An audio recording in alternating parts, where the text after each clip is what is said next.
Bonjour et bienvenue dans ce débat sur YouTube et Twitch. On est avec des chroniqueurs qui vont présenter bah, si on peut travailler sur ces plateformes de vidéos. Donc je vous laisse commencer. Bah, pour moi, on peut vivre de Twitch car il y a des streamers qui nous ont dévoilé ce qu'ils gagnaient avec ces plateformes et il y en a un qui a révélé que uniquement en dons par mois, il gagnait plus d'un SMIC. Avec ça, on rajoute les pubs, les partenariats et ce genre de choses. Il peut complètement en vivre. On peut en vivre, mais certains youtubeurs, comme les petits youtubeurs, ne peuvent pas vivre de YouTube, à part s'ils font un autre métier à côté. Bah, c'est vrai d'un certain côté, mais après, quand on arrive à avoir la notoriété et qu'on commence à faire des vues, que les marques s'intéressent à ce qu'on fait, ça peut commencer à... On peut commencer à en vivre, mais bien sûr, il faut déjà avoir une petite base quand même. Oui, quand on commence YouTube, on... la petite base, on ne l'a pas du tout. Parce que déjà, il faut commencer à faire des vues. Après, les marques vont plus aller vers les gros youtubeurs, comme Cyprien, Norman, Squeezie, tout ça, pour vraiment faire des pubs, tout ça. Après, quand il y a des petits youtubeurs, on va pas trop forcément les voir. Moi, je pense qu'on peut vivre de YouTube parce que il y a plein de. Par exemple, quand les personnes font des lives sur des jeux, bah, ils arrivent à vivre avec les dons des personnes qui les regardent pour récompenser les personnes qui jouent, pour montrer leur style de jeu ou niveau de jeu aux personnes qui les regardent. Est-ce que vous trouvez que les placements de produits sont gênants pour la qualité des vidéos? Sur tout ce qui est pub, tout ça, ça dépend. Ça peut venir du youtubeur qui choisit de mettre des pubs. Et parfois, oui, c'est vrai que c'est ciblé, ça peut être gênant. Sinon, Après, quand on est allé faire nos sondages, on a eu comme réponse que plus de 50% des personnes, les placements de produits, ça les dérangeait pas, parce que c'est ce qui leur permettait de vivre et qu'il fallait bien ça pour qu'ils puissent vivre, améliorer leurs vidéos et ce genre de choses. ouais, dans ce cas-là, bah, c'est normal parce que c'est le youtubeur qui demande à la marque pour poster sa pub sur sa vidéo. Donc c'est normal que ça gêne pas, quoi. Quelque chose à ajouter? Et pour les petits youtubeurs, comme tu le disais avant, quand il leur faut une base pour créer leur base, il y a plein de moyens. Il y a les miniatures et les titres aguicheurs, ce genre de choses. Est-ce que tu penses que ça dérange? Pour certaines personnes, oui. Déjà, il y en a qui aiment pas le putaclic. Pouvez-vous expliquer le concept? Le putaclic, c'est une incitation à cliquer. Les petits youtubeurs font des titres ou des miniatures aguicheuses pour vraiment inciter la personne qui regarde sur YouTube ou sur Twitch de cliquer sur la vidéo pour se faire plus de vues et pour générer plus de revenus. Sauf que ce moyen-là je pense qu'il est normal parce que sinon, s'ils feront pas ça, bah, personne regardera les vidéos donc ils pourront pas vivre de YouTube. Du coup, je pense que c'est un bon moyen d'avoir, de pouvoir en vivre et de pouvoir faire des vues pour que les personnes regardent toutes les vidéos de n'importe quel YouTuber, entre guillemets. Oui, mais après, s'ils abusent vraiment du putaclic à faire que des miniatures, des titres aguicheurs, les personnes vont commencer à savoir qu'ils font vraiment que du putaclic et vont commencer à plus regarder les vidéos, à se désabonner. Et du coup, le youtubeur va perdre la petite base qu'il avait et du coup perdre beaucoup de revenus normalement. Après, personnellement, je préfère voir des vidéos putaclic que des vidéos de gros youtubeurs qui font des pranks je me suicide ou qui filment des cadavres, comme certains américains, comme Logan Paul qui a filmé un cadavre au Japon. Et ce genre de débordement-là, c'est bien plus dérangeant que les petites miniatures aguicheuses avec les titres. Mais vous trouvez pas dérangeant qu'il y ait des miniatures qui montrent quelque chose et que ce soit pas dans la vidéo? Bah, si, mais c'est toujours moins dérangeant que les gros abus qu'il peut y avoir. Et d'ailleurs, à ce sujet-là, dans les sondages qu'on a réalisés et entre nous, on pense que la politique de censure de YouTube est quand même beaucoup trop laxiste. Merci d'avoir regardé ce débat et au revoir à tous. Bonjour à toutes et à tous, bienvenue sur le plateau d'MJC TV. Aujourd'hui, on va parler de l'obsolescence programmée avec mes collaborateurs Mathéo et Yanis. Bonjour. Alors, bonjour.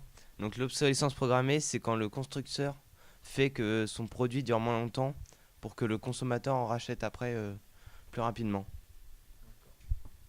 Et quelle pièce est concernée par l'obsolescence programmée?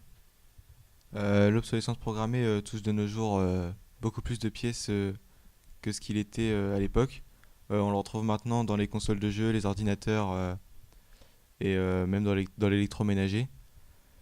Ce phénomène touche maintenant les pièces telles que le processeur, ce qui va permettre à l'appareil de fonctionner dans sa totalité. Nous avons un phénomène qui se développe au sein des entreprises de plus en plus rapidement. Cette pratique est néanmoins punie par la loi. Si le constructeur annonce une obsolescence qui n'est pas prévue pour être à la durée dont elle est annoncée.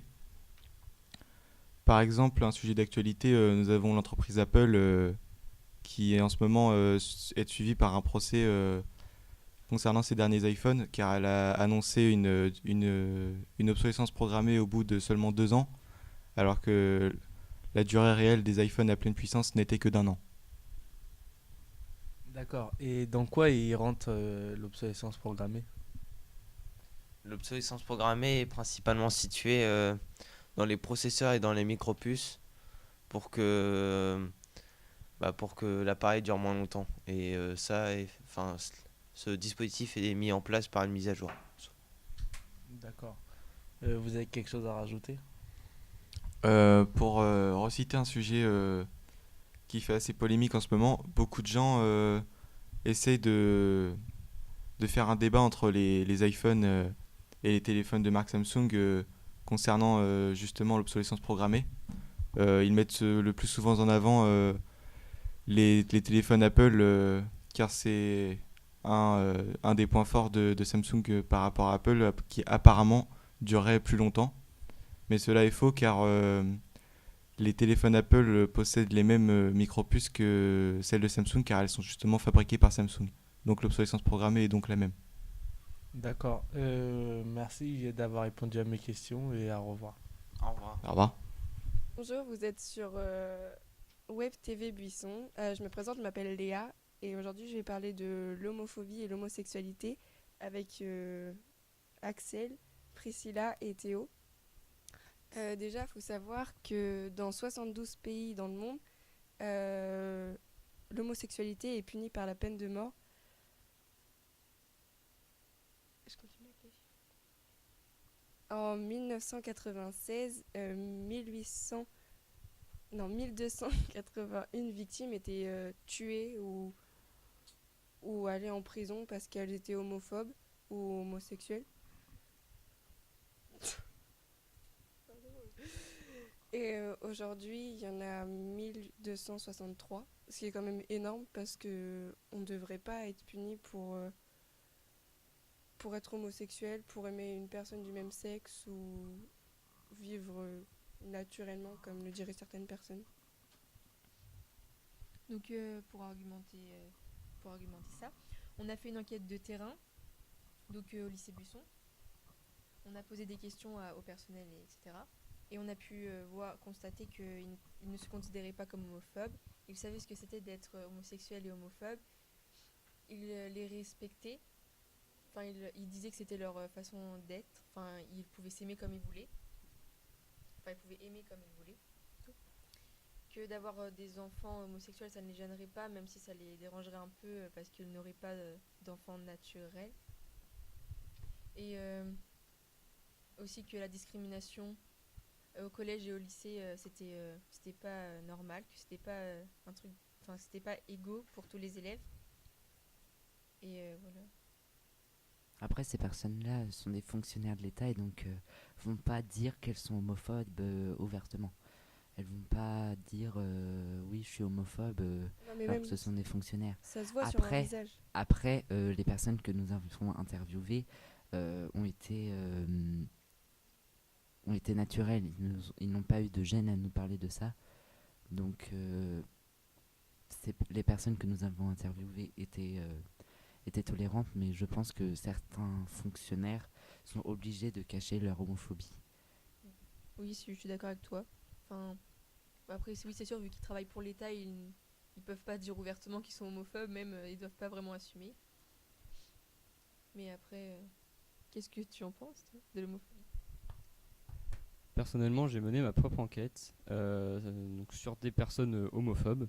Certains disent que l'homophobie est une maladie. À la fois, je les comprends, mais à la fois, je ne les comprends pas. Je sais pas ce que t'en penses, Axel. L'homophobie est intolérable parce que chacun a le droit de penser, de s'exprimer. Si quelqu'un veut aimer une personne du même sexe, il en a complètement le droit. Il ne doit pas être gêné, il doit au contraire affirmer ses choix, car il faudrait que la société de maintenant change et que l'homophobie n'existe plus. Ne penserais-tu pas que un couple homosexuel devrait rester discret dans la rue en se baladant, avec tous les cas d'homophobie qui se trouvent en ce moment? Au contraire, moi je pense qu'il devrait plus se montrer, car ça ferait peut-être plus réagir les gens et même sans être trop extravagant, on peut faire réagir les gens et même un couple hétéro ne devrait pas être extravagant, parce que si on dit que les couples hétérosexuels ont le droit d'être extravagants, alors pourquoi les couples homosexuels n'auraient pas le droit?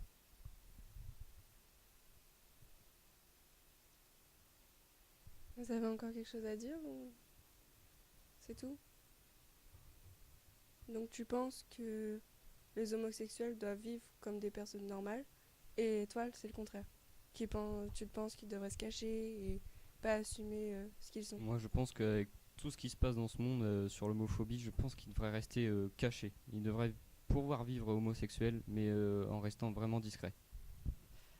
Mais se faire juger après peut être mal vu. Mais si on veut faire réagir les gens, je pense qu'il faut plus se montrer. Car il faut qu'il y ait une égalité entre les hétérosexuels et les homosexuels. Je suis d'accord. Tu veux un micro?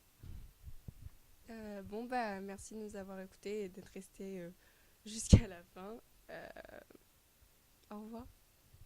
Bonjour et bienvenue sur le plateau du TV Buisson. Aujourd'hui, vous nous retrouvez pour un débat sur la justice française.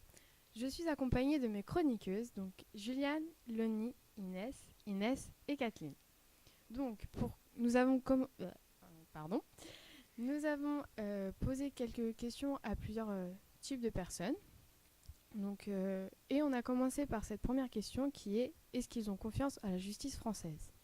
Alors nos témoins, ils nous ont dit que oui, ils ont confiance à la justice française pour certains délits. D'accord.